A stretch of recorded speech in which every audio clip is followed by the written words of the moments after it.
اللہ بیان کر رہا ہے دیکھو یہ اس طرح سے کچھ لوگوں وَأُخْرَى لَمْ تَقْدِرُوا عَلَيْهَا قَدْ أَحَاطَ اللَّهُ بِهَا، اور دیکھو بہت ساری غنیمتوں کو جن پہ تم قدرت نہیں رکھتے تھے، تم ان کو حاصل نہیں کر سکتے تھے، وہ بھی اللہ کے احاطے قدرت میں آ گئی۔ وَكَانَ اللَّهُ عَلَى كُلِّ شَيْءٍ قَدِيرًا، اللہ ہر شے کے اوپر قدیر ہے۔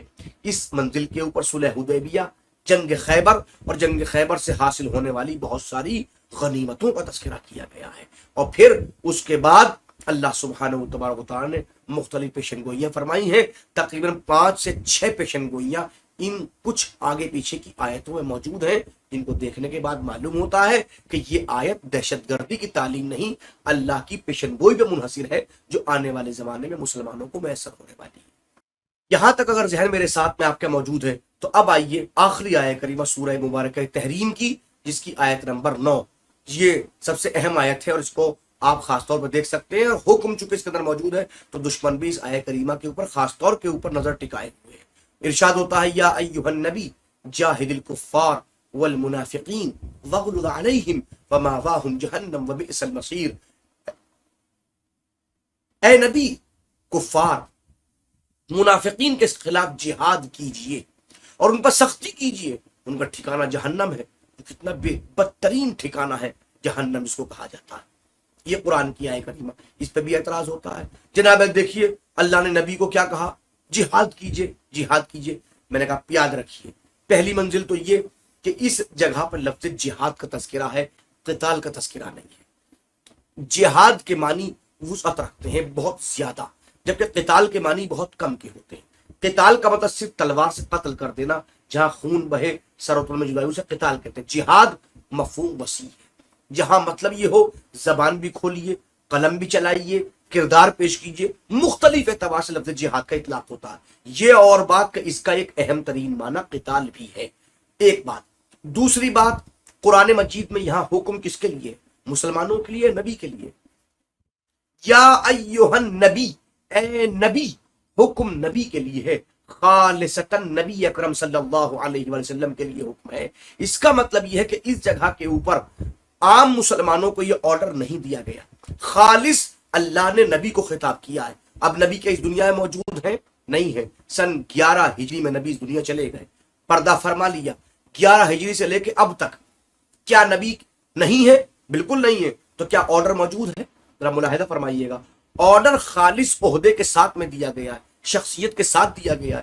اب اگر اس آرڈر کو کسی عذر کے لیے رکھا جائے تو کیا یہ انصاف کے تقاضے کے مطابق ہے؟ کہ یہ عقل کے مطابق ہے؟ پہلی بات یاد رکھیے یہ آرڈر صرف نبی کو ہے، کسی غیر کو نہیں ہے۔ آج کا معاشرہ دوسرا ہے، آج کا معاشرہ بالکل الگ ہے، آج کا معاشرہ بالکل جدا ہے۔ دوسری بات یہ کہ یہاں پر لفظ جہاد کا اطلاق کیا گیا ہے۔ جہاد کا مطلب اور بہت ساری چیزیں ہیں۔ اب آرڈر کیا گیا، اے نبی کفار منافقین کے خلاف جہاد کیجئے، ان پہ سختی کیجئے۔ اس جگہ پر آنے کے بعد معلوم ہوتا ہے کہ یہاں آرڈر صرف اور صرف نبی اکرم کے لیے ہے، جہاد کے لیے ہے، اور کفار کے ساتھ جہاد کرنا، منافقین کے ساتھ جہاد کرنا۔ یہاں پر ایک مجبوری یہ ہے کہ نبی کفار کے ساتھ تو جہاد کر بھی سکتے ہیں، جہاد کو اگر قتال کے معنی میں لیا جائے، لیکن منافقین کے ساتھ جہاد نہیں کر سکتے اگر جہاد کو قتال کے معنی میں لیا جائے۔ اس لیے کہ منافق کہتے ہی اس کو ہے جو زبان سے کلمہ پڑھتا ہے، دل کے اندر کفر رکھتا ہے۔ اگر نبی اکرم یہ کام کر دیں تو ہر انسان یہی کہے گا کہ دیکھو نبی اپنے صحابہ کے اوپر تلوار چلاتے ہیں، نبی کلمہ پڑھنے والے کے اوپر چلاتے ہیں، لہذا اس کام کے لیے اللہ نے نفس نبی کو رکھا، جس نفس نبی کی بنیاد پر یہ آرڈر نبی کو مکمل کرنا پڑا ہے۔ پھر یاد رکھیے غیر مسلم کا اسلام میں 3 طرح سے تصور ہوتا ہے۔ پہلا وہ غیر مسلم ہے جو مسلمان حکومتوں میں رہتے ہیں، یعنی جہاں مسلمان حکومت ہو وہاں غیر مسلم جو رہتے ہیں ان کو کافر ذمہ کہا جاتا ہے، یعنی کہ وہ جو مسلمانوں کے ذمے ہیں، غور کیجئے گا، ان کے حقوق مسلمانوں کے ذمے ہیں، ان کے تمام چونکہ مسلمانوں کی رعایا ہے لہذا وہ کافر ذمہ کہلاتے ہیں۔ دوسرے وہ غیر مسلم ہوتے ہیں کہ جو مسلمانوں کے ساتھ آپس میں ایک معاہدے کی شکل میں، یعنی کہ ایک جمہوری ملک کے ساتھ میں رہتے ہیں، آپ میرے حق ادا کیجئے، ہم آپ کے حقوق ادا کریں گے۔ حکومت نہ اسلامی ہے نہ ہی غیر اسلامی اس منزل کے اوپر کہ وہ کسی خاص دھرم سے وابستہ ہے۔ جتنی جمہوریتیں موجود ہیں ان تمام جمہوریتوں کو سامنے رکھا جائے۔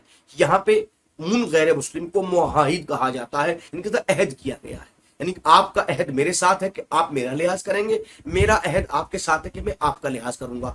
تیسرا غیر مسلم وہ ہوتا ہے جو مسلمانوں سے برسرے پیکار ہوتے ہیں، جو جنگ کرنے کے لیے، قتال کرنے کے لیے آتے ہیں۔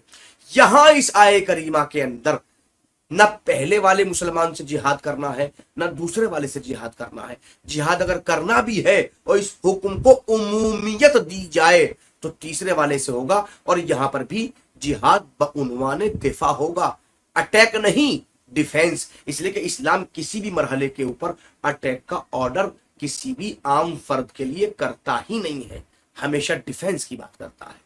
میں سمجھتا ہوں الحمدللہ ہماری ان گفتگو کو سماعت فرمانے کے بعد آپ لوگوں نے ان 26 آیتوں کے متعلق مکمل طور پر محسوس کیا ہوگا۔ انشاءاللہ العزیز ہم کوشش کریں گے کہ مختلف اور چیزوں کو اس حوالے سے انشاءاللہ بعد از عید ہم خدمت اقدس میں عرض کریں۔ اس وقت تک کے لیے انتظار کیجئے، آپ لوگ کے کمنٹس کا شدت سے انتظار رہتا ہے۔ الحمدللہ آپ سب کے حوصلہ افزا کمنٹس کی بنیاد کے اوپر ہمیں قوت اور طاقت ملتی ہے، اور ہم کوشش کرتے ہیں کہ اور بہتر طریقے سے اس تمام چیزوں کو آپ کی خدمت اقدس میں پیش کیا سکے۔ آخر میں التماس کروں گا کہ ہمارے یوٹیوب چینل کو لائک کیجئے اور سبسکرائب کیجئے، اور ہمارے آفیشیل فیس بک پیج کو بھی ضرور آپ حضرات لائک کیجئے اور فالو کیجئے اور تمام دوستوں تک پہنچائیے۔ ان تمام لوگوں کا میں شکر گزار ہوں جنہوں نے اپنے اپنے مختلف چینل سے ہماری اس پوری سیریز کو نشر کیا۔ اللہ آپ تمام لوگوں کی توفیقات میں بھی اضافہ فرمائے۔